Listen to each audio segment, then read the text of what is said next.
प्यारे बच्चों, चूंकि ये शिक्षण संस्था का कार्यक्रम है, इसलिए मैं शिक्षा का उद्देश्य बताता हूँ कि शिक्षा है क्या और मनुष्य को बनाता है क्या। अभी आप हार्डली सब यहाँ 12 से हैं, 12 तक ही है ना, लेकिन शिक्षा की 3 डिग्रियां होती है, bachelor degree, master degree, doctor degree, इससे ज्यादा डिग्रियां नहीं होती है। तो मैं ये घटना बता रहा हूँ डॉक्टर डिग्री की, जिसे हिंदुस्तान में PhD कहा जाता है। हमारे प्रोफेसर ने ब्लैक बोर्ड में आकर एक लाइन लिखा कि man is an animal, man is an animal. ये लाइन किसने लिखा? जिसे अभी भारत सरकार तकरीबन 1.25 लाख पेमेंट देती है, उस व्यक्ति ने ब्लैक बोर्ड में लिखा कि मैन इज एन एनिमल, इंसान एक पशु है। जितने भी क्लास में स्टूडेंट थे सबने हाथ खड़ा किया कि सर ऐसा क्यों? बस उन्होंने एक लाइन जोड़ा, मैन इज एन एनिमल में एक लाइन जोड़ा कि man is a rational animal, RATIONAL, जिसका अर्थ होता है विवेकी, जिसका अर्थ होता है बौद्धिक, जिसका अर्थ होता है न्यायसंगत। हम लोग भी पशु हैं, लेकिन हम इंसान मनुष्य कब बनते हैं? जब हमें विवेक आता है। तो शिक्षा का एक लाइन हम उत्तर समझ सकते हैं कि शिक्षा एक ऐसा हथियार है जो इंसान को पशु से इंसान की ओर लेकर आता है। शिक्षा एक ऐसा हथियार है प्यारे बच्चों, जो दुनिया को, पूरे ब्रह्मांड को बदल सकता है। आपको लग रहा है कि मैंने ये क्या कहा दिया, ब्रह्मांड को बदल सकता है? तो मैं आपको एक उदाहरण देना चाहूंगा और शायद आप लोग पढ़ेंगे। निकोलस कोपरनिकस ने एक सिद्धांत दिया था।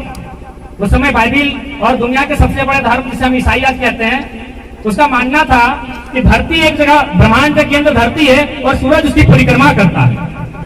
तो ब्रूनो ने तर्क क्या दिया कि नहीं, सूरज केंद्र है और धरती उसकी परिक्रमा करता है। तो क्या हुआ? ब्रूनो को 7 साल कैद में रखा और अंत में चौराहे में लाकर उन्हें जिंदा जला दिया। लेकिन आज दुनिया ने माना कि नहीं कि सूरज केंद्र है, पृथ्वी चक्कर काटती है। शिक्षा एक ऐसा चीज है जिससे सोच उत्पन्न होती है और वह सोच ब्रह्मांड को चुनौती देती है। आज हम जिस शिक्षा की बात करते हैं प्यारे बच्चों, हम पढ़ने के बाद उसे लिखते हैं, पढ़ के लिखते हैं, मतलब एक एग्जाम पास करते हैं, उस एग्जाम को पास करने के बाद संभव एक नौकरी ले लेते हैं और उसमें एक व्यक्ति का जीवन सफल हो सकता है। लेकिन अगर आप चाहते हैं उस युग में परिवर्तन लाना, तो उस लिखी बातों को समझना भी होगा। अगर आप समझेंगे नहीं तो युग में परिवर्तन नहीं ला सकते हैं। आज माता सावित्रीबाई फुले का जन्मदिन है। आपको जानकारी होनी चाहिए कि भारत देश की पहली महिला शिक्षिका थी। अगर वे खुद पढ़ लेती, और पढ़ ही लेती, लिया था उन्होंने, अगर पढ़ के सिर्फ अपना ही जीवन देखती तो आज आप यहाँ पे खड़े हो पाते? इस पुरुष प्रधान देश में ये महिलाएं बैठ पाती? ये रेखा देवी इस कुर्सी में बैठ पाती? जिस देश में हमेशा स्त्रियों को नीचा छोटा माना गया है, तो उन्होंने क्या किया? अपनी शिक्षा से समाज में क्रांति लेकर आई।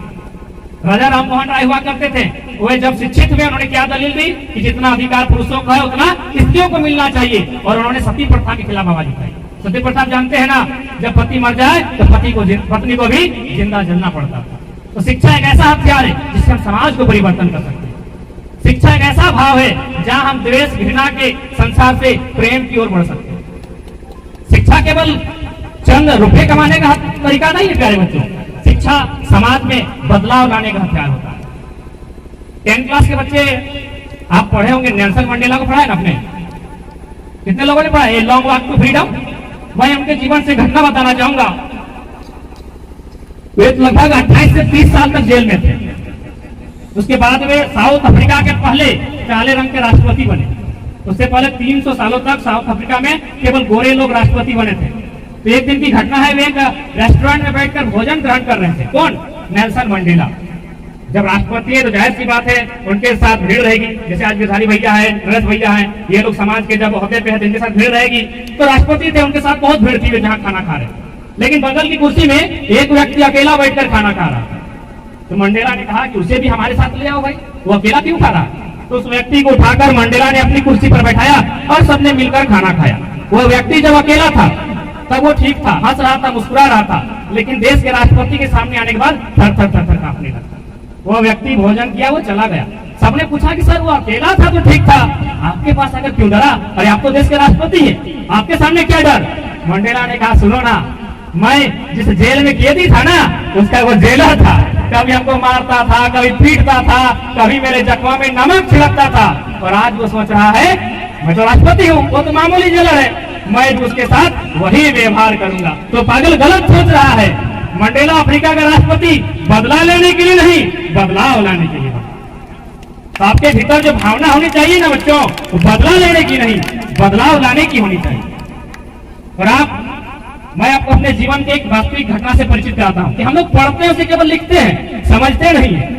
पढ़ा और हमने लिखा और एग्जाम पास किया लेकिन समझा नहीं।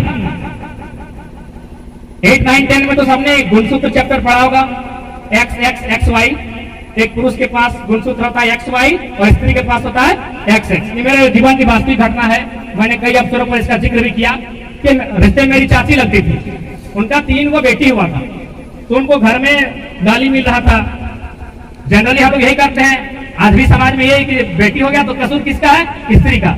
लेकिन अगर आपने सच में ईमानदारी से पढ़ा है गुणसूत्र के चैप्टर को तो आपको जानकारी होनी चाहिए कि स्त्री के पास 2 गुणसूत्र होता है, एक्स एक्स। वो बच्चा जन्म दे सकती है लेकिन बच्चा लड़का या लड़की होगा किस पे निर्भर करता है? उसके पति पर, क्योंकि उसके पास होता है एक्स वाई।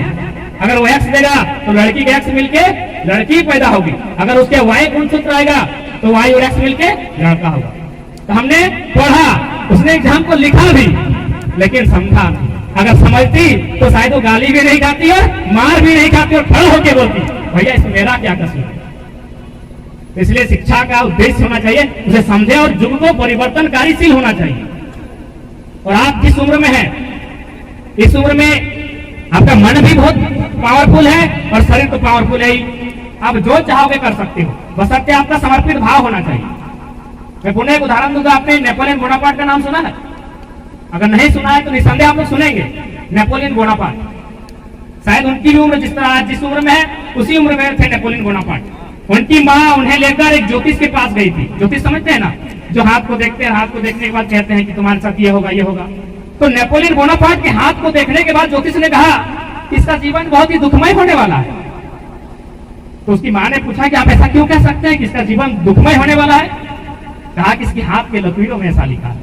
तो नेपोलियन बोनापार्ट की माँ ने कहा अगर हाथ में लकीरें नहीं होती तो कहा यह तो विधि का विधान है माते, इसको कोई टाल नहीं सकता। नेपोलियन बोनापार्ट उन्होंने एक पल का देरी नहीं किया, बचपन से एक छोटा सा हथियार लेके अपने साथ घूमते थे, उनको बचपन से सेनापति बनने का शौक था। उन्होंने अपने हाथ की लकीरों को ही 2 बार से काट दिया, अपने हाथ की लकीरों को ही 2 बार से काट दिया और बहते हुए लहू के साथ हाथ को ज्योतिष को दिखाया और कहा अब मेरे भविष्यवाणी आप क्या कहेंगे, अब मेरे बारे में आप क्या कहेंगे? और ज्योतिष ने कहा जिसमें इतना समर्पण का भाव हो, जिसमें इतना जिद हो, वो विधि के विधान को भी डाल। तो आप उसी उम्र में हैं, अगर आप जिद करेंगे तो नियति को टाल सकते हैं, विधि के लिखे को टाल सकते हैं। काल के कपाल में लिखता मिटाता हूँ गीत नया गाता। तो काल ने जो कपाल में लिखा है उसे शिक्षा के जोर से टाला जा सकता है। इसलिए आपका उद्देश्य होना चाहिए एक वास्तविक शिक्षा का, जिसकी आज सख्त समाज को जरूरत है। कहा गया प्यारे बच्चों कि उस उम्र को जो गवाएगा एक दिन वो पछताएगा, कुछ बैठे हाथ न आएगा, जो ढूंढेगा सो पाएगा। तो कब तक डर लगाएगा, जो होना है सो होएगा। जिंदगी एक फानी है, अरे जान तो एक दिन जानी है, तुझको क्या हैरानी है, कर डाल जो दिल में ठानी है, हिम्मत तेरी जवानी। तो आज अगर इस उम्र में हमारा देश के साथ समर्पित होकर अगर कुछ करना चाहें तो मुमकिन है वो सफल होगा। और हम जिस शिक्षा की बात करते हैं, आज झारखंड निर्माण का हम श्रेय देते हैं विनोद बिहारी महतो को। उनका भी यही कहना था कि पढ़ो लड़ो, पढ़ो लड़ो, क्योंकि मानना था कि समाज में जो कुरीतियां हैं, समाज में जो अंधविश्वास है, उनके खिलाफ आपको लड़ना होगा और लड़ने से पहले आपको पढ़ना होगा, क्योंकि बिना पढ़े आप लड़ोगे तो शायद हार जाओगे। इसलिए हमारा उद्देश्य एक ऐसे समाज की कल्पना होनी चाहिए जहां मनुष्य मनुष्य में भेद ना हो और शिक्षा का असल प्रयोग कीजिए। बाकी हमने जब मानव जीवन लिया है तो हमारे जीवन में कुछ जरूरत चीजें हैं, आर्थिक संपन्नता होनी चाहिए, लेकिन शिक्षा का असली उद्देश्य होना चाहिए समाज को परिवर्तन करना।